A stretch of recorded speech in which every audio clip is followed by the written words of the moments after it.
Hello friends, welcome to சமையல் delight. இன்னைக்கு நம்ம வீடியோவில் பார்க்க போகிறது பால் பன் எப்படி செய்கிறதுன்னு தான் பார்க்க போகிறோம். வாங்க வீடியோக்குள்ளே போகலாம். இப்போ பன்னுக்கான மாவை மிக்ஸ் பண்ண ஆரம்பிச்சிருங்க. இது 1 கப் அளவுக்கு மைதா மாவு. அளவுன்னு பார்த்தீங்கன்னா 200 கிராம் மைதா மாவு. இதுக்கு 100 மில்லி அளவுக்கு தயிர் சேர்த்துக்கோங்க. இது கூடவே 1/2 ஸ்பூன் சோடா உப்பு சேர்த்துக்கோங்க. இது கூடவே 2 ஸ்பூன் அளவுக்கு ஒயிட் சுகர் பவுட்ரு பண்ணிவிட்டு சேர்த்துக்கோங்க. இப்போ இது கூடவே 2 ஸ்பூன் அளவுக்கு டால்டா சேர்த்துக்கோங்க. டால்டா வேணான்னு நினச்சிங்கன்னா 2 ஸ்பூன் அளவுக்கு நீங்கள் நெய் கூட சேர்த்துக்கலாம். இது எல்லாமே இப்போ ஒன்றா மிக்ஸ் பண்ண ஆரம்பிச்சிருங்க. தயிர்லாம் சேர்த்துருக்கனால நல்லா மாவை பிசைஞ்சிட்டு தண்ணி பத்தலைன்னு நம்ம அதுக்கப்புறம் சேர்த்துக்கலாம்.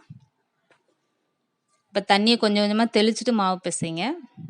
நம்ம உளுந்த மாவு பதத்தில் இருக்கணும். உளுந்த வடைக்கெல்லாம் நம்ம மாவு எடுப்போம்ல, அந்த பதத்தில் இருந்தால் போதும். ரொம்ப தண்ணியாகிடக்கூடாது.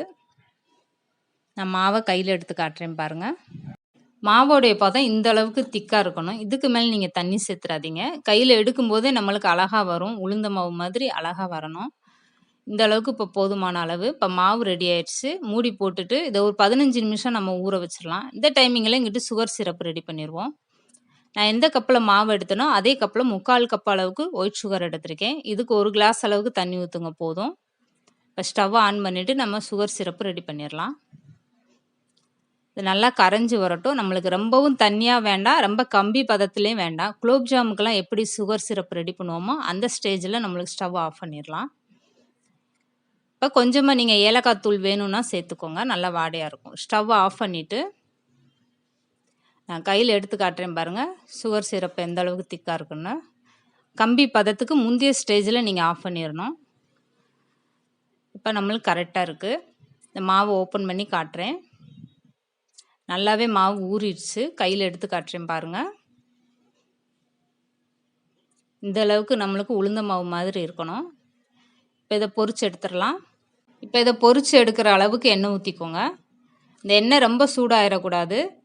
குட்டி குட்டி பபுள்ஸாக வர ஆரம்பிக்கும் போது நீங்கள் ஸ்டவ்வை மீடியமாக வச்சுக்கிட்டு மாவு போட ஆரம்பிச்சிருங்க. மாவு போடும்போது கையில் ஒட்ட தான் செய்யும் மைதா மாவுன்றனால லேசாக நீங்கள் கையை தண்ணியில் நனைச்சிட்டு எடுத்து எடுத்து போடுங்க. இதுக்கப்புறம் ஃபுல்லாகவுமே ஸ்டவ் மீடியமாக தான் வச்சுக்கோங்க. இப்போ லேசாக அப்படியே எடுத்து விட்டுறலாம். அடியில் வெந்துருச்சுன்னா உங்களுக்கு அதுவாக எலும்பி மேலே வந்துடும். இதெல்லாம் இன்னும் வேகலை. இப்போ பரட்டி விட்டுருவோம்.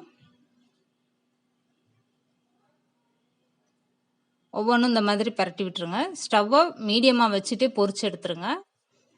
பாருங்கள், இந்த அளவுக்கு நல்லா செவந்ததுக்கப்புறம் எடுத்துடலாம். நீங்கள் ஸ்டவ்வை ஃபுல்லாக வச்சிட்டிங்கன்னா உள்ளே மாவு வேகாது, வெளியில் கருகுன மாதிரி ஆயிரும்.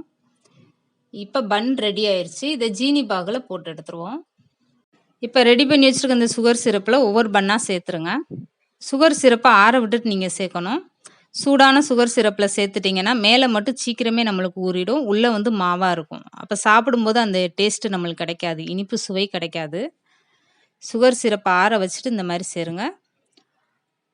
ஒரு 10 நிமிஷத்துக்கு இந்த மாதிரி மாற்றி மாற்றி பரட்டி விட்டுட்டு நீங்கள் ஊற வச்சிங்கன்னா 2 பக்கமே ஈவனாக அந்த சுகர் சிரப் இறங்கிரும். சாப்பிடும்போது நல்லா ஜூஸியாக சூப்பராக இருக்கும். அவ்வளோதாங்க, ரொம்பவே ஈஸியாக பால் பண்ணி எப்படி செய்கிறேன் இன்றைக்கி வீடியோவில் பார்த்துருக்கோம். இதை கண்டிப்பாக நீங்களும் உங்கள் வீட்டில் ட்ரை பண்ணி பாருங்கள். உங்கள் எல்லாருக்குமே ரொம்ப பிடிக்கும். இந்த வீடியோ பிடிச்சிருந்தா லைக் பண்ணுங்கள், ஷேர் பண்ணுங்கள். மறக்காமல் சமையல் டிலைட் சேனலை சப்ஸ்கிரைப் பண்ணுங்கள்.